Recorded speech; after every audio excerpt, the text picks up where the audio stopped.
Oh, now? Hit it. Okay. Hi-ho! Welcome to the Fantasy Draft Lineup Podcast.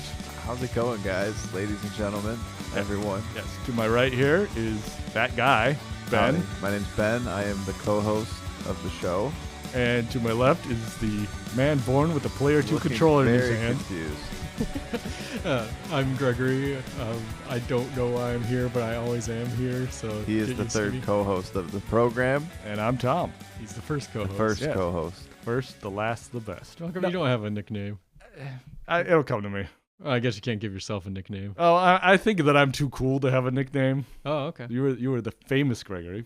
Yes, the famous. Yeah, so what is the Fantasy Draft Lineup? Yeah, that's what everyone's asking these days. It's a really good question. Why don't you explain it this time, Yep. Tom? Or Yes. at least give Okay. a overview. What we generally do is we like to challenge each other, and we like to challenge all of you. And we'll select a pop culture franchise or something, and we'll do a little challenge. We'll pick a team from a fantasy show or a cartoon or some movies. Or comic books. Comic books, video games, whatever we're feeling that day, and we'll do a set number of, pick a team and come up with a story and pitch it to each other. We challenge each other, and we challenge you to pick which ones you like the best, give us yours. It's kind of a prompt for a fan fiction of sorts. Yeah. It's like if we did our reboot of the show and got to pick from all the other different reboots and take the best characters. Like we've done Masters of the Universe, we're going to do Transformers, stuff like that. Yeah. Where it's been throughout the years, and then we do our version, taking all the different characters that are available from that franchise. And the many incarnations, we're a little fast and loose about that, but yeah. we do have some set rules. Oh, yeah. What are the rules? Yeah, where are the rules this particular Okay, round? tonight, for your enjoyment, we have picked the Muppet franchise. Boom. You pick, each contestant will pick 8 Muppets. Okay. They can be from the Prime Muppet franchise, the Sesame Street franchise, as long as it's a puppet character, and Fraggle Rock, the original 3 main one. And then So you pick 8 characters. and then 3 other characters that are also puppets are on a competing side, where we're The having villain side. Yeah, or antagonists. It depends on how you do it. They're villains. The 8 will be solving a caper. You get to come up with the caper. Presumably the other 3 are causing the caper or stopping it, depending on how you go. And you can pick 2 human celebrities who have been associated with one of those 3 shows.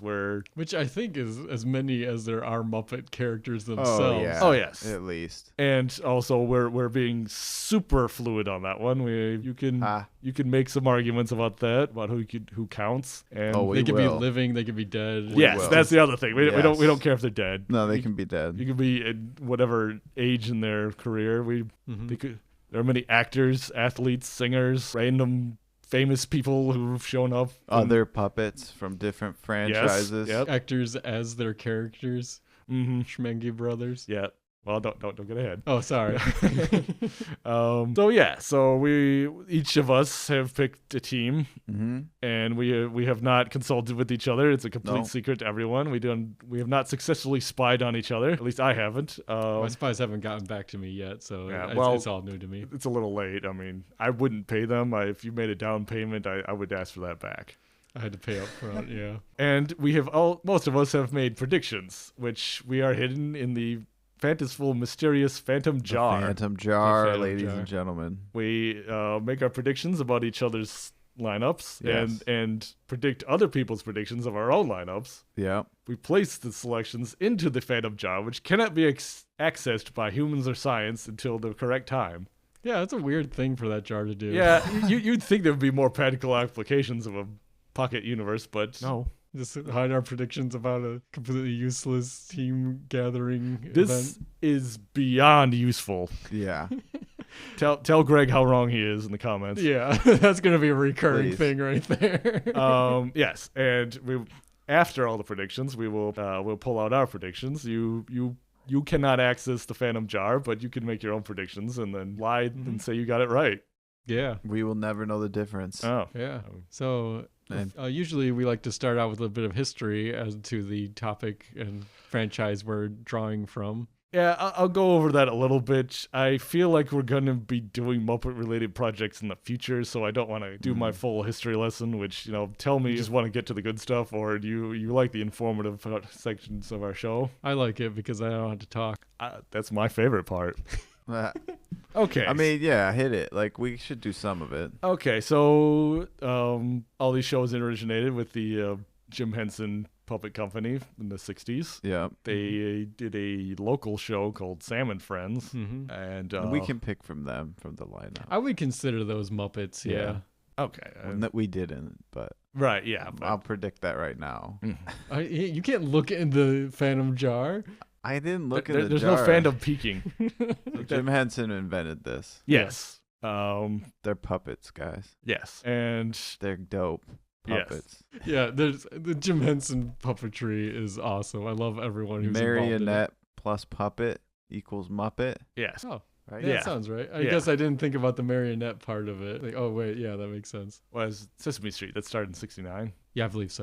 In 1969, Sesame Street was their big children education program, and that goes to this day. We're in season 40-something now and going. There's no sign of stopping. Right. That's owned by the Children's Television Workshop, right? And viewers like you. And viewers like you. PBS. Yeah. Although they do play them on HBO, I believe. Yeah, I knew for a while they were premiering on HBO first and then airing again on PBS because they needed money because viewers like us weren't. So We're giving them viewing. money. People are slacking off.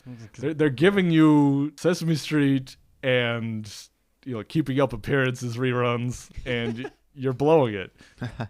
Anyhow, So he invented Muppets, yep, and Sesame Street, and then he invented Sesame Street. and then they made the Muppet Show. And then they made the Prime Muppet Show. which is kind of in the style of a 60s, 70s comedy variety show. Which with a lot of vaudeville Yeah. still in there. Yes, Sesame Street innovated children education in television and continues to do so. It mixes puppetry, people, animation, a lot of repetition. Yeah. And numbers and letters. Yes. The Muppet Show is a primetime comedy show. They got a lot of celebrities to stop by. It works like half of a comedy variety show and half of a behind the scenes of a comedy variety show. Right. Yeah, you get a lot more character development with the behind the scenes segments, but then you appreciate the on stage in front of the audience segments even more because you know where the characters are coming from. Which is a deliberate imitation of seasons of the Jack Benny program. Oh, it is. I never made that connection. Yes. And older franchise and radio. I was reading an article on the Muppet Wiki, which is a great place, go there, about old-time radio and their influence on various people. Some of the Muppeteers and behind-the-scenes people are actually the sons of people who wrote for those shows. Really? And daughter, Wow. yeah, so there's... And, of course, they got to work with Edgar Bergen and Bob Hope. and a lot of people from that time. So didn't there know was a more of a direct transition between the eras of entertainment. But yeah, the Muppet Show But was huge. speaking of that, Yeah. the connection between the different eras of entertainment, the Muppet Show taught us like every novelty song Yes. from the 40s and 50s and earlier. It's a complete lesson of all the styles of vaudeville and comedy and all that had happened And- up to that point. And So also, I it's a look. history lesson Yeah. taking place in the 60s or whatever. But Yeah, into the 80s. I learned most of it was my starting point for learning a lot of the older celebrities. And then then I watched It's a Mad, Mad, Mad, Mad World. And that was kind of Yes. an old transition into knowing more and more. And so to an extent, I kind of prefer older movies now. Now I know all yeah. those people. But Oh yeah, I love that. I really love listening to old radio programs too. I didn't really make that connection to the Muppets about it, but it makes so much more sense. anytime I hear the names of stars from that era, I realize that I learned about it probably from the Muppet Show. I'm like, Yes. what? I learned that from the Muppet Show. Yeah. Sesame Street kind of does their celebrities in a way where, like, okay, the kids most likely don't know who this is, so it doesn't matter. They're more for the grown-ups. So, Yeah. Like, so, oh, it's Jack Black. I'll watch this. Yeah. This doesn't suck. Right? It's more yeah, like that. yeah. Right. That's usually more celebrities are just trying to promote their appearances by like, oh, I'll appear on this children's program. So it's just sort of whoever, whenever. They'll forget that I got drunk driving arrested the other day. Yeah. Okay, no, I'm not accusing anybody of anything. I am. I accuse everyone. I accuse my parents. I accuse Cookie Monster. He's great. So if you don't know what the Muppets are, I don't know what to tell you. You know, there's a philosophy that I live my life by that has never failed me, which is never trust somebody who doesn't like the Muppets. Seriously, like every jerk you ever know, they didn't like the Muppets. I learned everything I know either from the Muppets or from the Looney Tunes. Yes. Oh, yeah. My entire sequence of reality was taught to me by those two shows. Definitely. Like, I remember Tom and I, when we were younger, we went with our cousins down to Florida for a trip, and the TV that they had at the place where we were staying had the Muppet Show, and we just watched it, and we loved it. And then we would like reenact the scenes and the sketches that we would see. Yeah, we had a little camcorder and made these horrible movies. Oh, they were terrible. We didn't have puppets. We just wheeled around stuffed animals, but we did. That we is did our close own- enough. Yeah. Yeah, but we just straight up stole from the Muppets. But it developed our sense of humor. Yes. Yes. Definitely. Yep. So, don't be ashamed of your fan fiction. Just, don't get a job at the company and then canonize your fan fiction. Right. Yeah, don't do that. We got plenty of that. Yeah, so we had, Sesame Street, The Muppet Show. They made Fraggle Rock, which is another huge success and a kind of a pet project of Jim Henson. It was kind of meant to sell his worldview, really.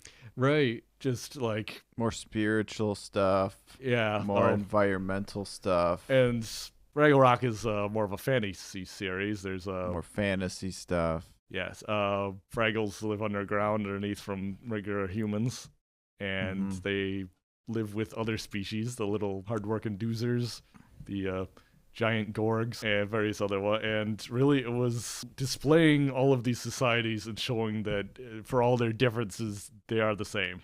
And that they can get along and are essential to each other. Yeah. Everyone had a symbiotic relationship that they don't even realize. What Jim wanted to accomplish from this series was to just end war and just create peace, Yes. or at least show how it can be done. And it had a lot of fun episodes, a lot of silly episodes, and a lot of dark and emotionally challenging episodes. Yeah. Aren't they tiny, though, compared to Yes. the size that Kermit and Friends would be operating at? Except when they're interacting with Kermit and Friends, and then they're the same size. the same but size. Theoretically, they're supposed to be like the human character has a dog, so they'd be like about the size of the dog's face. Yeah. Right. But okay, the other interesting thing about Fraggle Rock is the human segment was regionalized. So America and Canada would have one, they would just film it there, and then they do a completely different one in England and France and Germany, everywhere. So they would just, everyone had their own Sprocket the dog puppet and do a different segment. And Yeah, Doc would change actors just so that each region would have a character to identify with. yeah, and it would be more like what the region of the world was used to. So the familiarity of the real world segments worked. I think the Fraggle Traveling Matt would go into the real world and have his own segments. I believe those are also regionalized, but I'm not certain. I would. And also Sesame Street has different countries have their own segments of it. There's Muppets exclusive to South America and the Europe and thing. Plus all the different versions of Big Bird. Yes. Like each region has their own style of bird that they represent. Yes, the Jim Henson group and the Children's Television Workshop were really trying to, get everyone's cultures to understand each other and everyone to feel that their culture is part of it. That's why they keep adding new characters to Sesame Street as well. It's like, we need a Rosita to represent the Latinos, and we need there's a new character whose name I don't know that represents like the autism children. And also, it's not meaningless representation. They're not there just to be there. They work out the characters. They work out how they interact with other people. They think about the lessons. It's really well done. Yes. And, concepts are tried for a while, and then they can reworked or phased out, and so and they really think things through. And it's generally, and that's the main reason for the Muppets, honestly. Yeah. But I like the show where they blow stuff up and eat each other at the end of every sketch. Right. It was revived again as Muppets Tonight. Oh, before that, though, there was the Jim Henson Hour, Yeah, another revival, similar concept. That time they're in a TV studio instead of a vaudeville theater. Yep, The thing with that is Jim Henson was trying to broaden what puppetry could do. So, yeah. like his creature shop films, Yeah. like The Labyrinth and Dark Crystal, which are superb. Dog City. Yeah, Dog Superb. City, The Storyteller. I love the story. That might be the best of his creature works, but the Jim Henson Hour was intended to present that style more, and they have a Muppet segment just kind of to draw people in.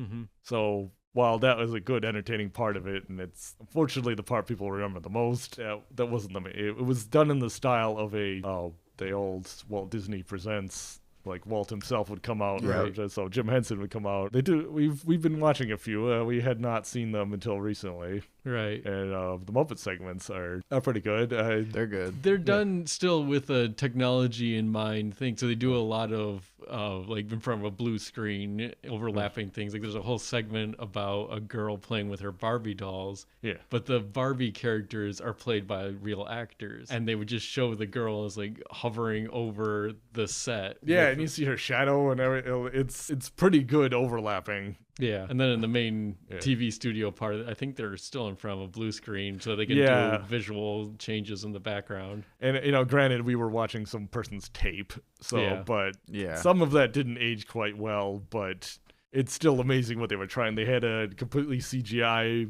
Waldo C. Graphic, Mm-hmm. who Which was a play, like Waldo was a term for some sort of gadget thing, wasn't it? Or some yeah, a mechanism? lot of their characters are based on technical jargon that Joe Blow doesn't know. Like a traveling mat is a okay. I can't. like a matte painting. Yeah. Yes. Thank you for not Okay. making me look like an idiot. It's like the thing.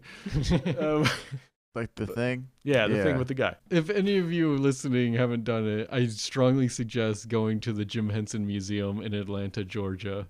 It's a very small museum. It's like part museum, part theater. Mm-hmm. But it's so fascinating. They have some puppets on display. They have a history of puppetry in general, but there's a whole section just for Jim Henson stuff that's very fascinating. Yeah. So we had Sesame Street, The Muppet Show, Fraggle Rock, Jim Henson Hour, and then in the mid to late 90s there was Muppets Tonight. Muppets Tonight. Yeah, Which Ben, aired- you loved that one, didn't you? I did love it. I was the right age for it when it was coming out. I was at the age of just give me more Muppets. Yeah, Right. more Muppets. And obviously the films.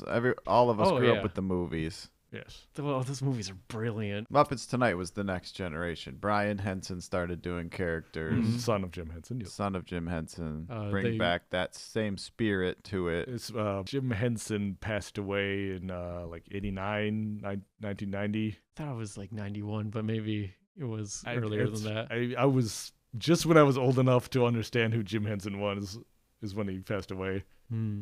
So he was the guiding light, and so they felt a little lost, but they pulled together. So the Muppet Christmas Carol movie was a project that he started, and they continued. But like that started the era of post Jim, and so The Brian, Steve Whitmire Kermit era. yes, who was a superb 1990 is when he died. 1990. Okay.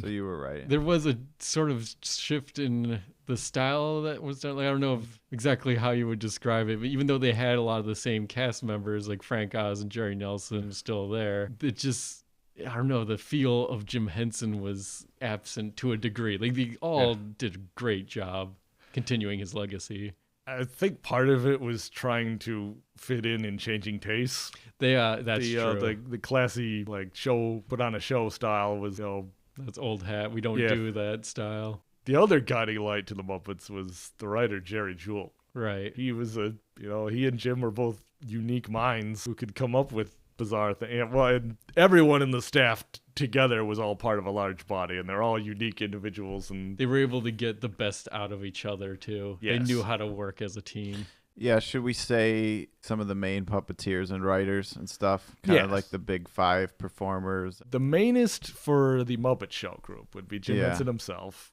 would be Frank Oz, David Goles. This is not in order of importance. This is just me naming them. Jerry Nelson, Richard Hunt were like the prime ones there. Yeah, most of the characters that you know from the Muppet Show are one of those One five. of those five guys. Yeah. Even though they had other puppeteers come Yes. in and out. Yes, because many of the puppets could not be controlled by one person. Some people needed to be an arm or a tail on a. But they were like the movie stars. Yes. Those five were the ones. By the time they were doing movies and by the time that the characters had been fully characterized. Those were like the movie star quality guys. Yeah.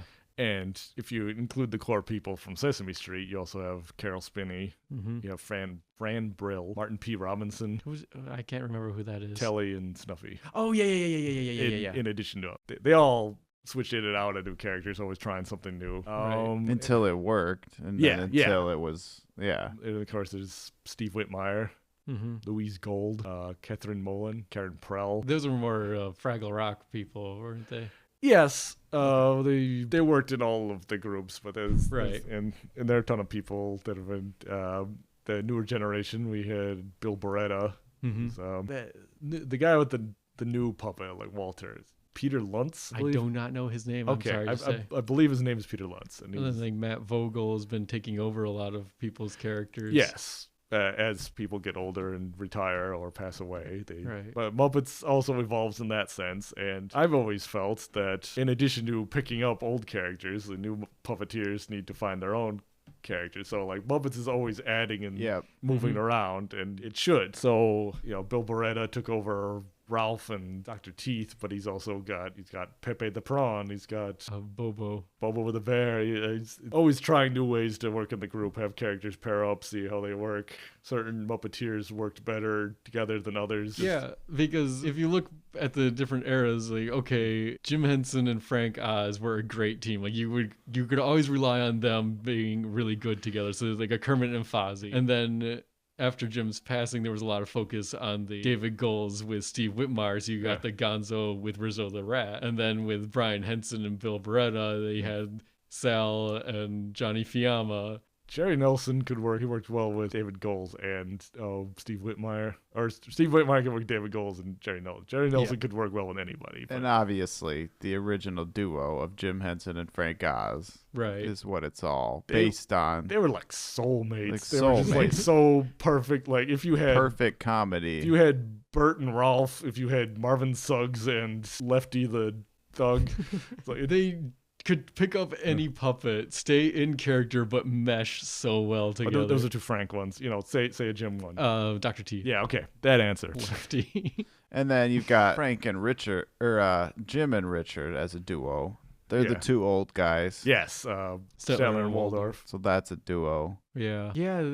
And then Jerry Nelson, he's kind of all the background guys. He's like everyone else, like all the animals and weirdos and now he did a really great like radio announcer voice. He's always the announcer. He's always the woman, just randomly a girl. And then except for Miss Piggy, because except for Miss Piggy, Frank Oz is Miss Piggy. Sometimes there were occasions where they didn't have a female puppeteer, so they had to have men do it. There were plenty of female puppeteers and female Muppeteers, but they weren't always there in the staff. It was less common in the old days. It was a lot more fluid than that. Yeah. Well, Richard Hunt was originally Miss Piggy, wasn't he? They alternated sometimes in mid-sketch.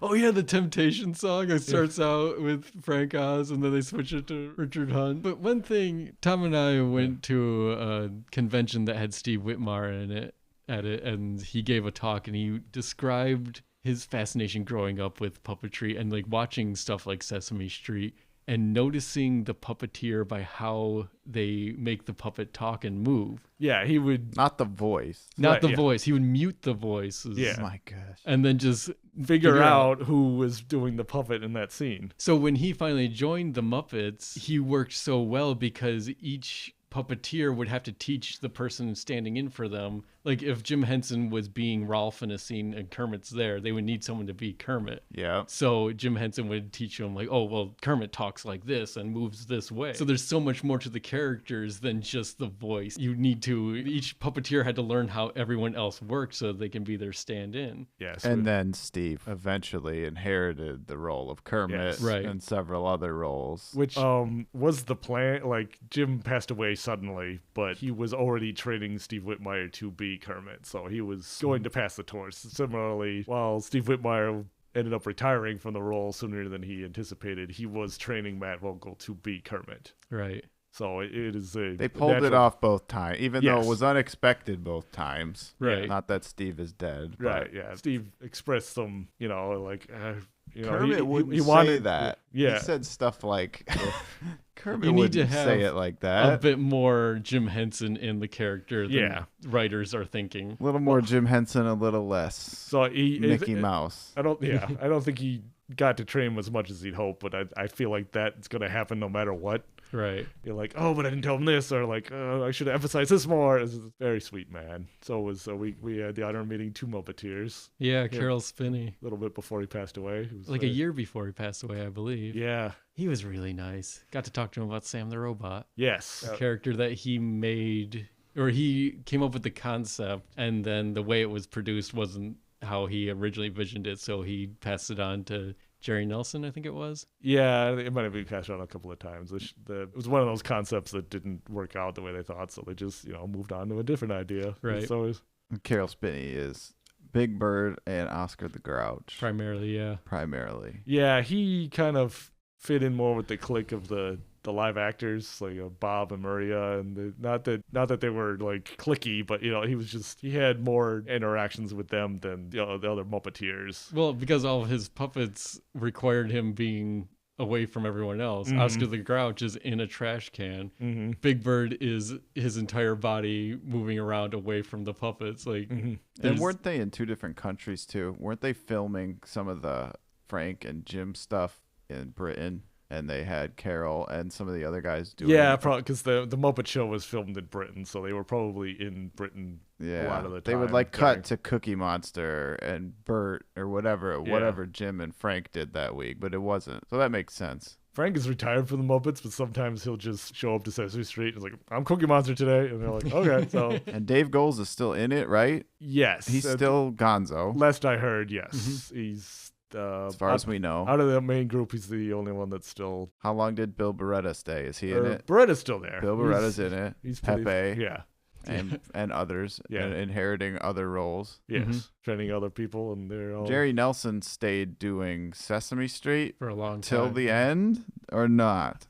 Didn't he have certain roles as long as he could stand doing the voices? I think he kind of, I think he passed on a couple of ones and then stayed. I think he slowly retired out of most of it, but because he stayed the count for a long time. Yes, I think Jerry Nelson is the hardest to imitate.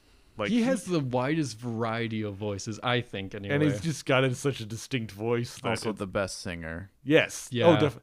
He and Steve Whitmire just like harmonized so beautifully. Like it was like in Fraggle Rock, yeah. Yeah, and then also when Steve was Kermit, so he and Robin got to do a lot of more duets. Yeah. So, but one of the highlights of Fraggle Rock is the singing, and they were really great together.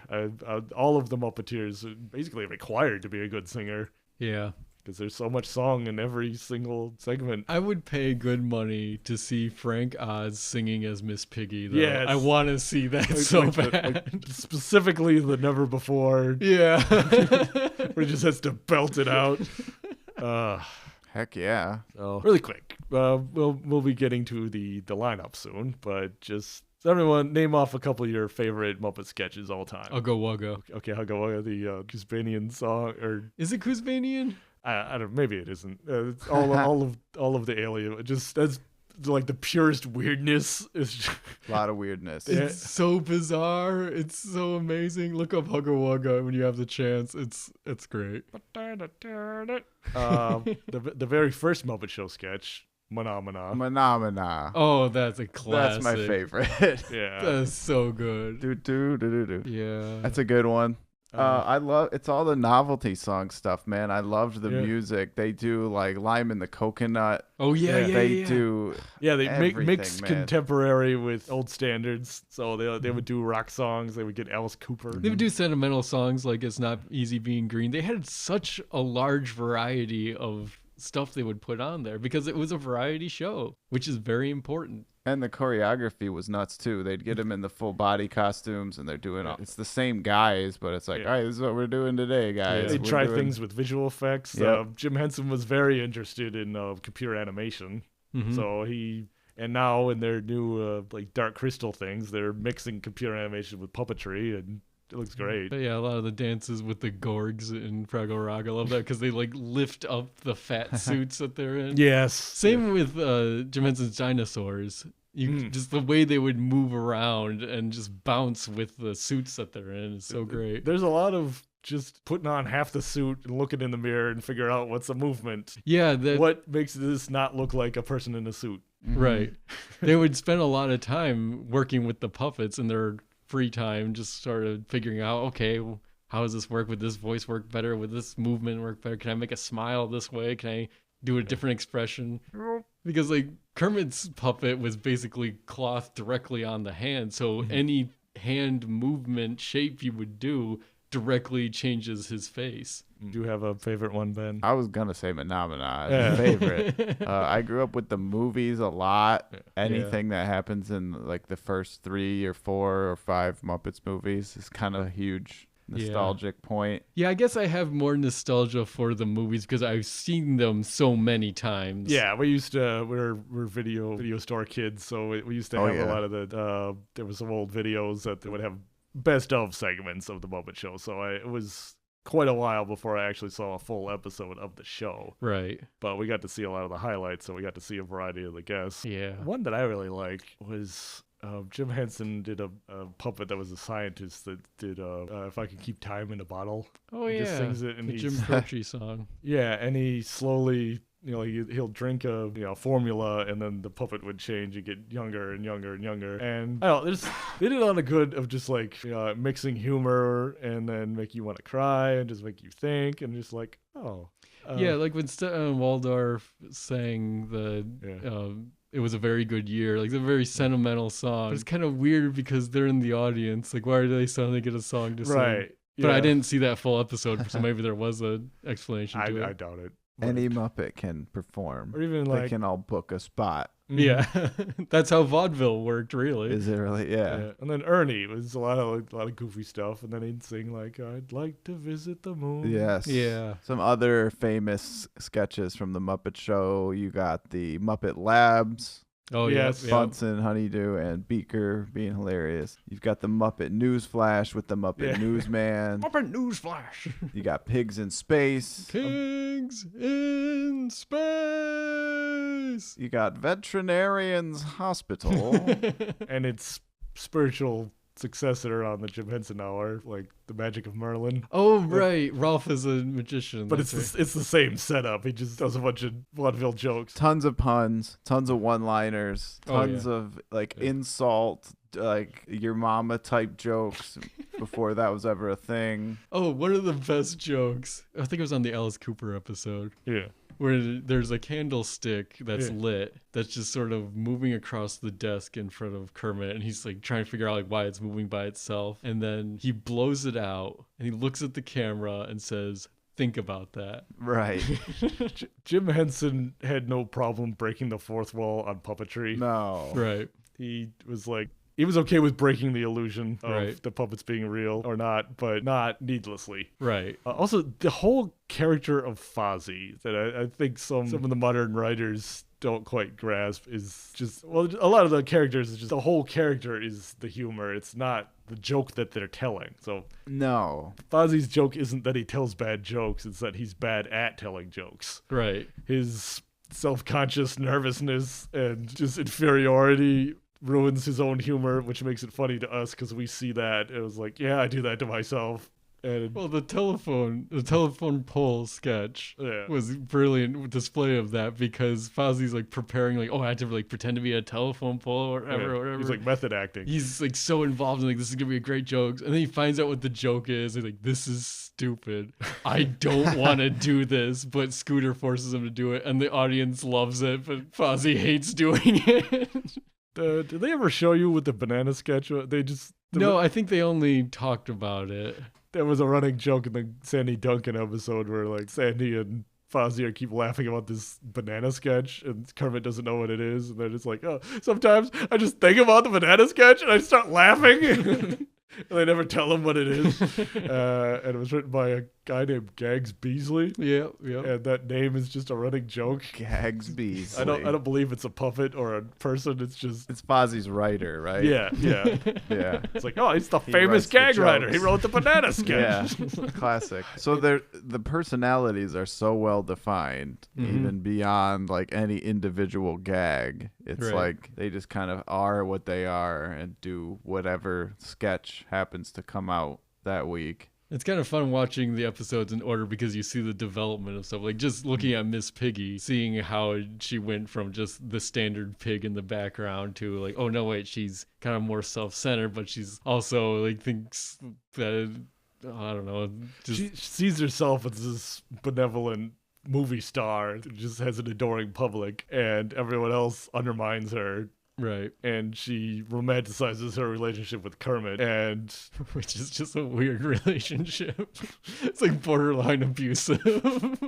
It's abusive. yeah, but he's But fine they're with it. puppets. He yells back. It's not. They're not. Right. Oh, yeah, right. Yeah, he I mean, hits her back. It's she fine. wears the pants in the relationship, not just because she's the only one that wears clothes, but good grief. Good grief, the comedian's a bear. That's a great one. I love that one. That's probably my favorite one. That's Yeah. the most Fozzie comedy sketch because he's thinks he's figured out the perfect way to do this, but then Kermit messes him up because he prompts him wrong. Because Kermit wasn't supposed to be in that sketch. Right. Fozzie just like takes him like, I need you to do this so that I'm funny. This will be perfect. And then Kermit doesn't comprehend what's going on. It's hilarious. There's also the one where Statler and Waldorf go on stage and they do comedy, and Fozzie's in the audience. Oh, and he gets to heckle them Yes, finally? yes. Yeah. Are we counting Muppet Babies? No. Muppet Babies. Wait, I have never met a person who talks about Muppet Babies that has not been forced to say it in that high-pitched voice.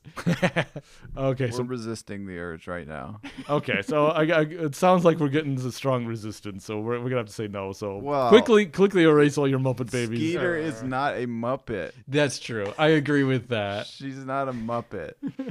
I always pictured an adult her being played by Karen Prell. Probably, yeah. Like she could do a Red Fraggle. variation on Red Fraggle had they made an adult puppet. Yeah, it She's was still alive and active. She's working at Pixar, isn't she? Or was yeah, at one well, time? Yeah, she always comes back when there's a Fraggle thing. Whenever there's a Fraggle thing, she's like right there. Like, I got the puppet in my car. Let's go. Did you really pick Skeeter? I should have predicted that. Oh, Wait, no, we haven't done that yet. I will admit to naming my first dog Skeeter. Is it because of that cartoon? It's the only thing I knew when I was I Oh. was super young. Get her name, Skater.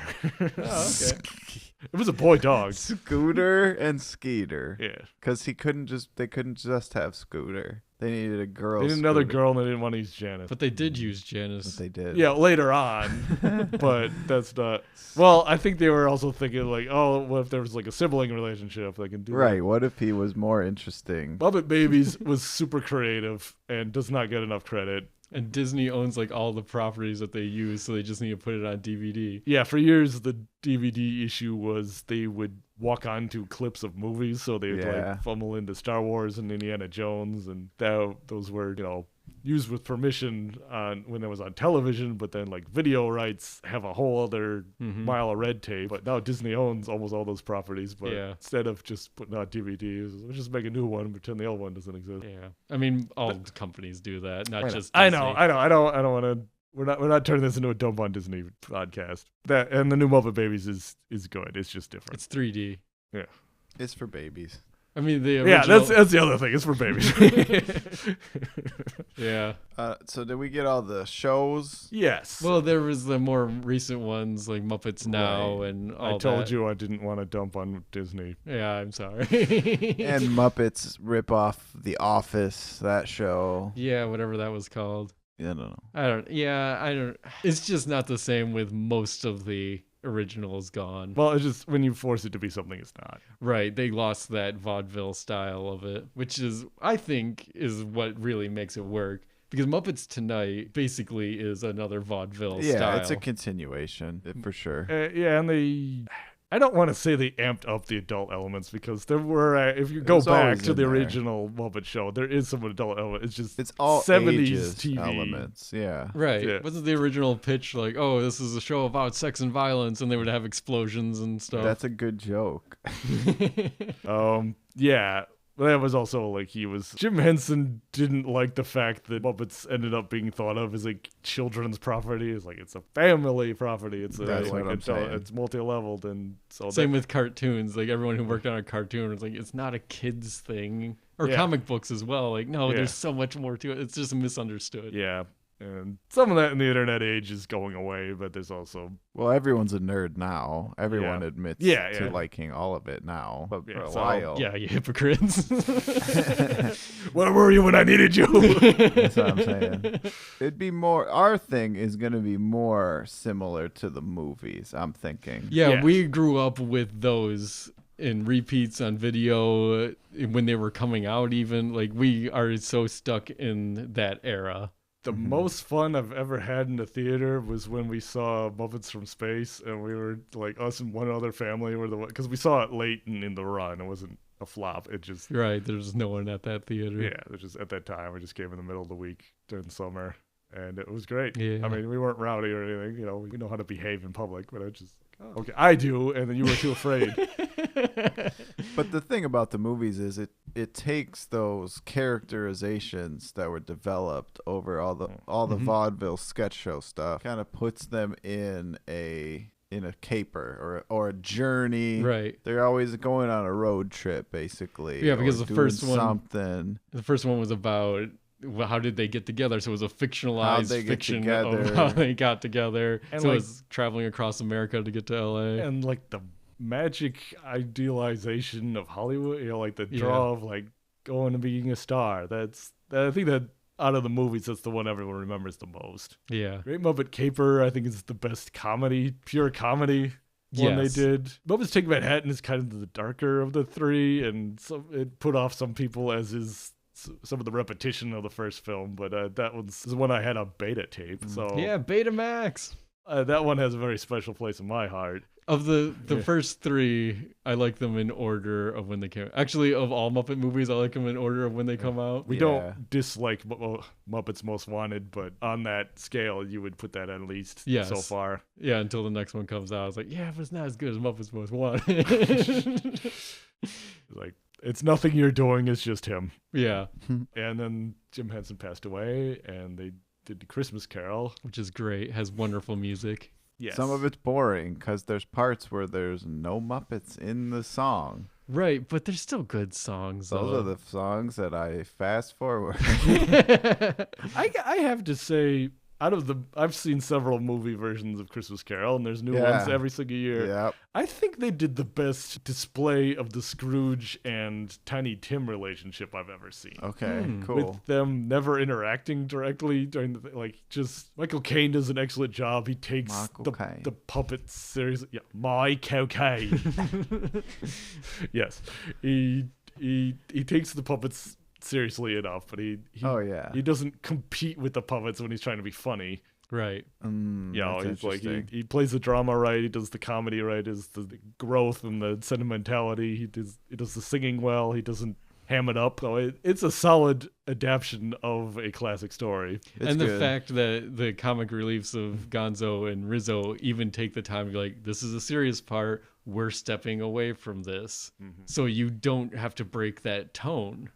And then when it's over, they come back like, oh, isn't everything great? Actually, when they played it in theater, The Love Is Gone was not there. They had cut it out because they knew it was going to bore children. Oh, good. But then they put it back on in the video. I like the song. It is a good song. It's hard to appreciate when you're a child Yeah. because it's Oh, yeah. a thanks. song where it's one where you can't fancy it up. You have to stick on her singing. Right. And It is a girly when you're song. like ADD 90s kid, I'll you're admit just to like, that. yeah. I'm not saying I was any better. I'm just saying. Well, yeah, like, as a it's- kid, I don't think I appreciated it either. But looking back Yeah. at it in my older Yeah, years, it's like, oh, yeah, that's actually really well done. Yeah, it's like there's no other way they could have done it, but it's just They're like increasingly cinematic too. Yes. The situations that they're able to put the puppets in and make it look like a real scenario, they get better and better. The Christmas Carol one is nuts. There's Yes. all kinds of shots in that are like impossible. Like they're Right. real. Like they're just real in this little city like the stuff at the beginning Yeah. where there's like little all kinds of little guys wandering around, and then the Treasure Island one Right. is just another step up. Yeah, let's put them on a boat in the middle of water. Right. How does that even work? That's when they started digitally removing the hand arms? rods. Oh, is that what they started? Oh, Yes. jeez. Because they could then. Yeah, it's also a solid adaptation of Treasure Island. I don't know that I Start. would. Yeah, I don't know that I would put it on the top of adaptions in general. Tim Curry's great in it. Yes, it's just not Robert Newton. Oh no, definitely Even not. Wallace Berry isn't Robert Newton. Robert Newton's great. I like Pirates, or I like Muppet Treasure Island more than I like Pirates of the Caribbean. Yeah, duh. Yeah. I think it's a better pirate movie. It even- is. Even It is. if you don't, even if you just take out the Muppety parts. But you can't. No, you That's a can't. better Pirates too. Yeah. It's a better Monkey Island movie than Pirates of the Caribbean is. Which was a Monkey Island movie. Yeah. So after Muppet Treasure Island, it was Muppets from Space, which you said Tom and I both saw that when in theaters. Did you see that in theaters, Ben? Oh, maybe it's possible. I don't remember. I definitely saw Treasure Island in theaters. I remember that. Did we? I don't remember. We saw Treasure Island. We did not see the Christmas Carol. Okay. Well, I don't think I would have remembered Christmas Carol at all if I saw it in a theater. Oh, I think you would have been creeped out by like the scarier parts. I think you remember yeah. that. Well, that's from home video anyway. Yeah. I'd still get But creeped out it wasn't a conscious snub. We just didn't go see it. I was like 2. Oh man, do you ever stop complaining? And you snubbed it How consciously. dare you? Oh, I'm sorry. Okay, so Muppets from Space Which- was a Huge shark jump. yeah, because Gonzo's main joke is he's whatever. Like he doesn't have a species. He's not supposed to be anything or any of that. But then that movie decided to give him an He's origin. an alien. Yeah, spoiler. Great. He's an alien. So that sucks. So that's kind of a. It's still a good movie. It's the though. Muppets Tonight movie, basically. It is the Muppets type movie is. because they used Pepe. They used all Bill Beretta's characters. Yeah, Yeah. there's a lot of Jim Henson-hour characters in the crowd if you know what you're Yeah. looking for. Right. They had him fill out the crowd. Probably the worst lineup of celebrities. I'm sorry, Eddie McDowell and everyone Who's else. even but in that? Yeah. Rob Schneider, I don't remember. Hulk Hogan. Hulk Hogan, yeah. Hollywood Hulk Hogan at that time. I mean, he was on the uptake in his career again, but just NWO. yeah. But like, why is this in the Muppets? Yeah. But they get on a bus and go on a trip. Yeah, That's Right. It's important. another journey somewhere. I appreciate them trying to fit into the movie landscape and Yeah, they had trying to to do keep something going. different. And there's in the end when Gonzo's gonna go off into space and say goodbye to everybody, they know how to do the David Goles and Steve Whitmire know how to act with each other. So Right. his, interactions with Rizzo and Kermit are really good. Although Pepe and Rizzo are great in that. Yes, yeah, that was like they get paired off for whatever reason, just because they're both there, I guess. yeah. But they had some great interactions. I think the downfall from that one and a lot of the later ones is directly parodying things. Yeah, because Like, they make the a lot of- Wizard of Oz is next. Well, yeah, there's a lot of TV specials and direct-to-video yeah, films. that we're skipping a lot. Yeah, Right. There's just- a lot of the specials, the TV specials. So, but Yeah, we didn't bring up Muppet Classic Theater, which was like introduction of a lot of the characters that were used in Muppets Tonight. yes, But yeah, a lot of characters from both Sesame Street and Muppets kind of were introduced in various specials that weren't technically Muppet related. Right. and kind of got integrated. So, but just Muppets from Space, just like such as doing like an alien encounter joke scenario, they would do an Independence Day parody. They do a Close Encounters parody, an E.T. and I gotcha. Yeah. yeah. So it was, but they were We were rolling with the times. They Yeah. ran out of vaudeville sketches to Yeah. rip off. Well, and the audiences don't remember vaudeville. Yeah. yes, and You lazy cusses. yep. Sorry, I was born 60 years too late. Vaudeville's great. Um, I mean, no, it's not, but it is. Like the routines are so stale. Well, the Muppet version's great. and then the Muppets was That was the Reboot. Jason Segel yes, a true helping him out. true fan. It was made with love. I think there's a lot of you get it but don't, but it was obviously made with a lot of love. And probably more than the people with the purse strings were like, "What, you want to do the Muppets again?" And I was like, "No, you don't No, understand." right. So give him a lot of credit. A lot of the songs are really good. yeah by the Flight of Concord guy. Mm-hmm. Yes, I don't remember his name. Not Jermaine, the other one. Brit. Brit, yeah. Yes, very good. Good mix of modern celebrities and past celebrities. They got Mickey Rooney and Oh, yeah. Jack Black. And although Some people I didn't even know whose joke were that they didn't know who the Muppets were. Yeah, I was I don't like, know you. they're like, yeah, it's been what, 3 years? You're already irrelevant. My biggest problem with the Muppets was they treated the Muppet franchise as if nothing was done with it since the 70s. Yes. So like, oh, that's so back in time. Like, no one cares about that anymore. Like, they've been consistently doing stuff, though. Yeah, there was a kind of a weird, like, we're supposed to feel like, no, they're not irrelevant. We still love them. But I kind of think the people writing it sort of believe that.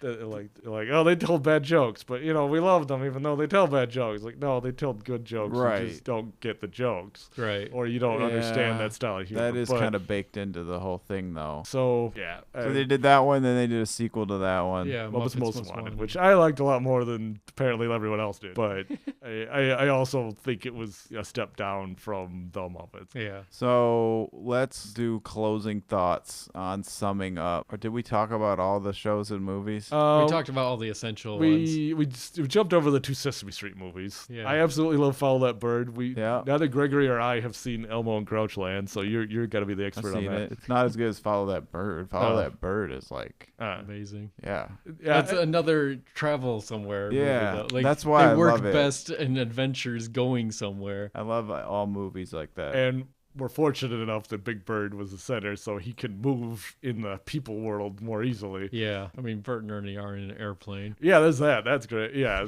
a lot of really good stuff. I would put that up there with the original 3 Muppet ones. Yeah. Elmo and Grouchland is around. Well, it was made simultaneously with Muppets from Space, so I lumped those together. Came out a little late. I remember seeing the trailer for it in the theater, so that was released a bit late. But yeah, so the Muppets, huge part of all of our lives. Huge part of our childhoods. Huge part of your childhood if you're listening to this because you just don't understand the greatness of the Muppets. Right? Yeah, let's do this a little less gatekeepy kind of way. Oh, I'm sorry. No, you're all great. Yeah, they love you. Love them back. They love you. Yeah. No, okay, not Barney. Barney's not a Muppet. No. No. Okay. No. A lot of our humor comes from that. A lot of our sense of doing a classy show comes from the Muppets. Yeah. I think I analyze comedies in terms of the Muppets in a weird way. It's like, this is how you tell a joke. This is how you space out the jokes. This is how the characters are involved in the jokes. This is how you go from Gonzo having a wild flying around in the balloons while they're chasing with a car, and then go into this really sad song about like the romanticism and the sadness of missing being up in the space and it not being jarring in any way. Yeah, man, those movies are great. Yeah, and it's all puppets. You never, it's never jarring that you're having all those emotions with like animals and creatures and stuff. Like you're able to completely just accept the character that's coming to you. Also, try holding your arm straight up for hours. It is painful. And then do that for 40 years. And then try to move your hand like a mouth. It is so insane. And then have 3-4 other people right on top of you doing the same thing. Yeah. Sometimes in the same puppet. Right. With all the 2-headed, 3-headed monsters and all the hands and stuff. Arms and tails and eyebrow mechanics and eyeball mechanics. Yeah. So yes, that is the Muppets to us, hopefully to you, maybe to you now from this point onward. Yeah, I definitely encourage everyone to watch as much of the Muppets as they possibly can. Yeah. Or any Jim Henson or Muppet production, yeah, past even, and future. Even some of the early films Jim Henson did, like Timepiece and The Cube, like they're still really well done, but they're just not puppet based. It'll teach you how to have an imagination if you don't already. It'll teach you. He just had an appreciation for all other types of entertainment. Like he was fascinated just with television itself and like what was possible to put on a screen to make you feel something. Like even if it's just felt and wires and string, it's done in such a way that it touches such a wide audience throughout time.